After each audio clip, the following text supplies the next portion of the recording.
আমরা চাই এই নির্বাচনের আগে হাতি হত্যার বিচার হোক, দেশ স্বাভাবিক হোক। আমরা নির্বাচনের দিনে নির্বাচনে ভোট দিতে যাব ছাত্র সমাজে। আমরা বলি না নির্বাচন পিছানো হোক, যদি হাতি হত্যার বিচার যদি না করেন তাহলে এই ছাত্র সমাজ 5 কোটি শিক্ষার্থীরা এবং ছাত্র সমাজ আমরা ভোট বর্জন করবো। এখনও ভোট বর্জনের ডাক দেই নাই। আমরা অতি শীঘ্রই যদি হাতি হত্যার বিচার যদি না হয় আমরা ভোট বর্জনের ডাক দিব। দেখবেন নির্বাচনে প্রার্থী আছে, ভোটার নাই, এরকম অবস্থা হবে। আমরা ইন্টারিমকে স্পষ্ট ভাষায় বলতে চাই, এই দেশের ছাত্র সমাজ এখনো জেগে আছে। জুলাইয়ের পর এখনো পর্যন্ত ছাত্র সমাজ ঘুমিয়ে যায় নাই, এখনো তারা ঘরে ফিরে যায় নাই। আমরা চাইবো যত দ্রুত সম্ভব, আমাদের কেন্দ্র 72 ঘন্টা সময় দিয়েছে এবং সকল প্রবাসীরা 24 ঘন্টা সময় দিয়েছে রেমিটেন্স শাটডাউনের।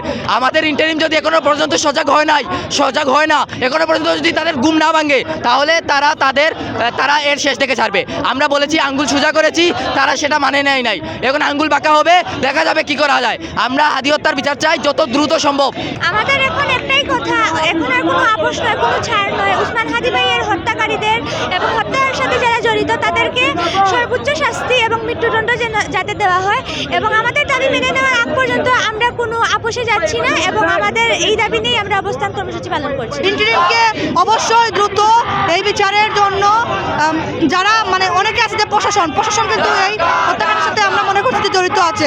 কারণ প্রশাসনটা এত কঠোর থাকা সত্ত্বেও হাদি ভাইয়ের হত্যাকারীরা পালিয়ে গেছে। ইভেন তারা এক এক সময় এক এক কথা বলতেছে, এক এক জায়গায় আছে, বা নিউজ এক এক সময় এক একটা মরছে যে হত্যাকারীকে এই জায়গায় পাওয়া যাচ্ছে বা গ্রেফতার হয়ে গেছে। এরকম গুজব কিছু না ছড়িয়ে যাতে দ্রুত তাদেরকে আইনি অবস্থান নিয়ে আসা হয়। আমাদের নির্বাচনের প্রয়োজন নেই বর্তমানে। আমরা বর্তমানে চাই আমাদের হাদি ভাইয়ের বিচার।